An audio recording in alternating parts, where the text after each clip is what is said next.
NemoClaw is out. Nvidia gave us a safe version of OpenClaw. Everybody's excited. Everybody feels like finally we have a system that is safe, but reality is far from true.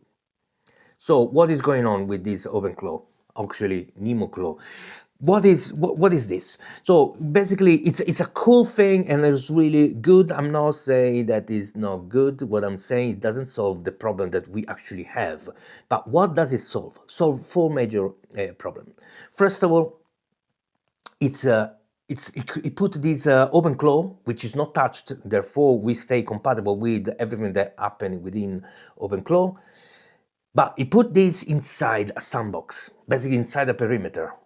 And with this perimeter, we can stop OpenClaw to do a lot of damages. Okay, one of the major thing, it's editing the file system. Makes me laugh, okay, because the idea of having an AI that can hallucinate and go inside your computer and editing the system file is insane.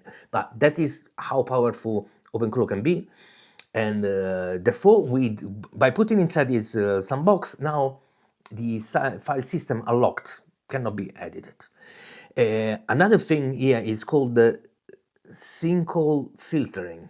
I guess this is how it's pronounced. What is this? Basically, it's a block some privileges, and in practice, what it does, it lock the privilege to allow OpenClaw to jump outside the sandbox. So it's locked within that space, that perimeter. And the last thing that we get is that can only human can approve execution. So there is a require of human review. So to exit this sandbox, basically, you need human review. That's what it is. And it is really important, okay, but it's not solving the problem that what is happening within the sandbox.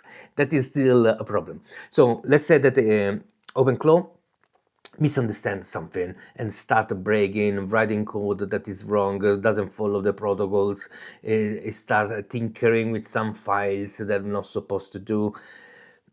NemoClaw doesn't realize there's something wrong there. Okay, it doesn't see it. It just, yeah, it's happening there. Do whatever. So it's like creating a room, putting this little lobster inside, and that lobster can do whatever it wants. And what we need instead is something that can teach these lobsters how to behave. Okay, that is what I've been building. So that is the missing elements. But what I really like, when NemoClaw came out, I was like, what is going on here? But then I realized, okay, there's nothing really bad, because we keep our OpenClaw as it is within the perimeter. Therefore, means that our Resonant OS can run on it. So what is now this our Resonant OS? So Resonant OS is something that I've been building together with the community. It's free to use and is a system, an operation system that run on top of OpenClaw.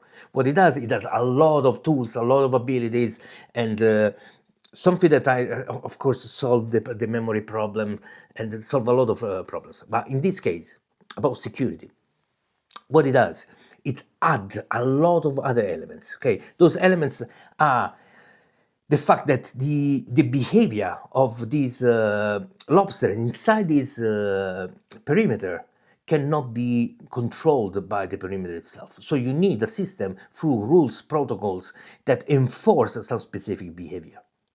So the fact that now we can have Resonant OS running on OpenClaw at your home easily, no struggle, and also Resonant OS, what it does, also protect from writing the system prompt, doing a lot of things that NemoClaw does, but it doesn't create a sandbox. Okay, the AI OpenClaw is still free to run around the computer without sandbox. To get the sandbox, you need a proper structure that is a different kind of system that NemoClaw solves. But so what can we do now with with this. Let's understand exactly. I got some notes here. Okay, let's understand exactly what we mean by security. Okay, so security means they ask basically a question: can the agent do this? Okay, yes or no? That is the security that we get from NemoClaw. But what is trust, which is what we get with Resonant OS? Should the agent do this right now, given what he knows or what he doesn't know? That is a trust. Okay, that is completely different level of what we are looking after. Okay, that means AI, let's say that it needs to solve some part of the software.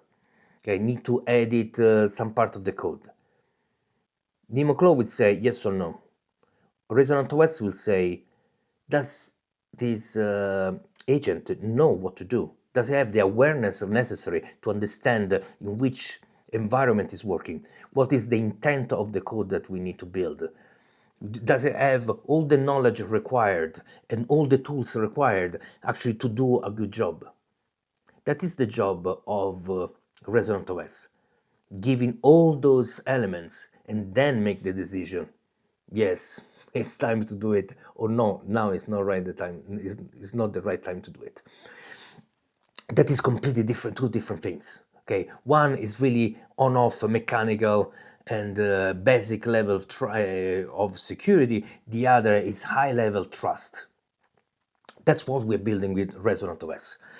Now, I want to explain a little bit about this, how this thing works, because Resonant OS has a different business model. It's open source in the sense you can look at it, you can use it for free, but there's something more. Resonant OS is owned by the community. So you join the community, you start using Resonant OS, automatically you own it. Okay, you co-own it together with the community. What does it mean this? Then now we can build it together.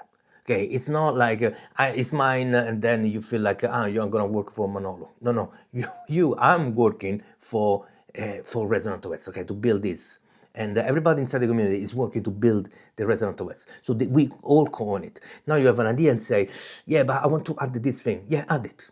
Nobody can stop you. You can add that thing to Resonant OS. Now we have a better one that it's owned by us. Now, with something that we own, basically we have an asset that is part of the community. Now we have a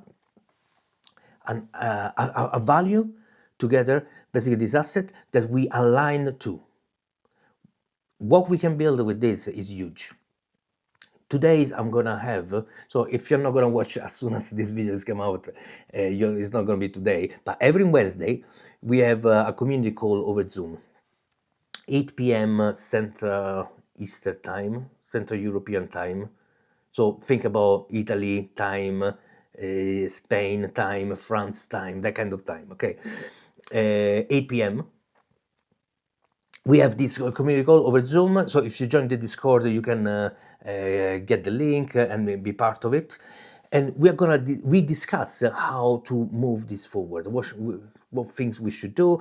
There's a lot of question, of course, question answer time, but what we learn is what we do through this call. We align ourselves. Okay, we understand where we want to go together, and we build this Resonant OS as the one single AI that we need to trust. Okay, each one of us needs at least in our life, we need at least one AI we can trust.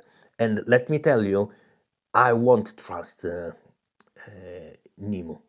Okay, I won't trust ChatGPT, I won't trust Gemini, I won't trust Anthropic, I won't trust any AI that I don't control myself. That is the thing, okay? Because AI will work always with an agenda, okay? And if it's not my AI, then it's not my agenda. The agenda is gonna be from whatever corporate. So I haven't used ChatGPT for a while, but there are people telling me that now it's trying to suggest things to do. Basically, it's trying to keep you engaged. Would you like to do this thing next? Wow, you want to try this thing now? Okay, kind of keeping you connected, engaged with the machine. No, please. I want to do what I want. Okay, I don't want to feel pressure from an AI to do more, to spend more tokens, to produce more. I want to decide what to do. This is my life, is my world, and I want to be sovereign of the AI that I work with. So while corporations are pushing this monoculture of AI, that everybody should have this same AI doing the same thing, be channeled inside this monoculture, that in reality I'm gonna be really really a rebel here. It's a colonization of cognition. Okay, that is what we are seeing now. Okay, while for some culture it feels like okay, for some other culture that kind of attitude is unacceptable. That kind of behavior, what kind of language, everything that comes out from those AI, okay, is wrong. And that is what we are seeing. Some culture maybe don't realize, but the imposition of one single culture over everybody is what we need to stop and avoid. So what we are building is a Resonant OS that align with each one of us, directly with us, not with someone else, with us. And that is the difference. Now is the idea of the multi, is the idea of all of us, each one of us with their own idea. I love music. What is it? I love music. I got my synth, my guitars, bass, studio. I like to do that thing. That is my reality. That's my world. That is, I want to think like a creative person. I don't want AI to push me to, yeah, but let's produce. Now, this is the business plan. This is the marketing plan. Hey, slow down. Okay, slow down. Take a breath. Slow down, AI. Take it easy. Okay, that's what I'm building my AI. Okay, to take it easy.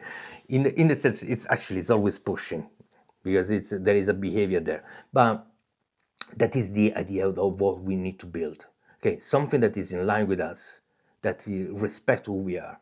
And to do so, I built this incredible architecture that would run on top of OpenClaw with advanced memory, with I call it creative DNA. So it knows about me, okay, deeply. But no, it's not like there is this difference, okay, that a lot of people misunderstand.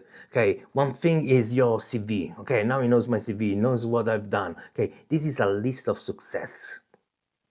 I called it museum. Okay, that is your museum where all the nice things are placed there and so on. We don't need a museum. We need an anti-museum, a place where, as of course, our success, but mainly what is more important is the journey, the struggle, the wrong turns, the scars, everything that design who we are. That is the anti-museum, okay? And that is the kind of reality that AI needs to know about us. Because with that reality, with that understanding, now we can stay somehow in line. Okay, we can understand each other because AI knows how I think. I know my pain. I know where I come from. The interaction is completely different. But that is not even enough. So we need to give an AI the philosophy. Why a philosophy? So the philosophy is how we interpret the data. Okay, how we interpret reality. Each one of us has a slightly different philosophy. There are philosophies that make us see the world in a specific way, other philosophy in another way. We need an AI that sees the world in a way that is similar to us. But most important is that it needs to see the world as a way of, the job of AI is the job of augmenting us, not replacing us. Okay, giving us more abilities. That is the philosophy of collaborating with humans. That is the kind of philosophy AI should have, and interpret the data in that way. Okay, so the output, when produce some output, is in line with us. The goal change. Okay, see something and say, okay, how can I use this to help increase and empower my human? Okay, that is the philosophy. That's why it's so important, because without it, every data that receive, it's just gonna make the AI drift on one direction or another. Yeah, because the data itself can make the AI change the way it thinks. But if we give a philosophy, then everything is more likely, okay, because it's still probabilistic, but it's more likely the AI that is going to interpret through the lens. And then, so there is the lens of this philosophy for the data, but then there is the creative DNA. They build this world where we live in. And then, of course, you give the business plan, the project, whatever elements that AI needs to understand better what you're building, what you're trying to do. That is what we're doing with Resonant OS. Okay, giving all those elements necessary to build this one single AI we can trust. When we have this, which we are getting closer, okay, it's not like we have it. Okay, it's a journey. Never gonna end probably. Okay, this is a journey. We can trust more and more. Sorry, I got this phone caller that doesn't understand that I can't answer. We get more and more this kind of in this kind of direction. So if you're interested to build this, first of all, of course, like and subscribe, watch the next video. That is the the routine. But join the Discord and join the newsletter. And if you're free, join this evening call so we can get to know each other and talk about this DAO. And see you soon. Ciao.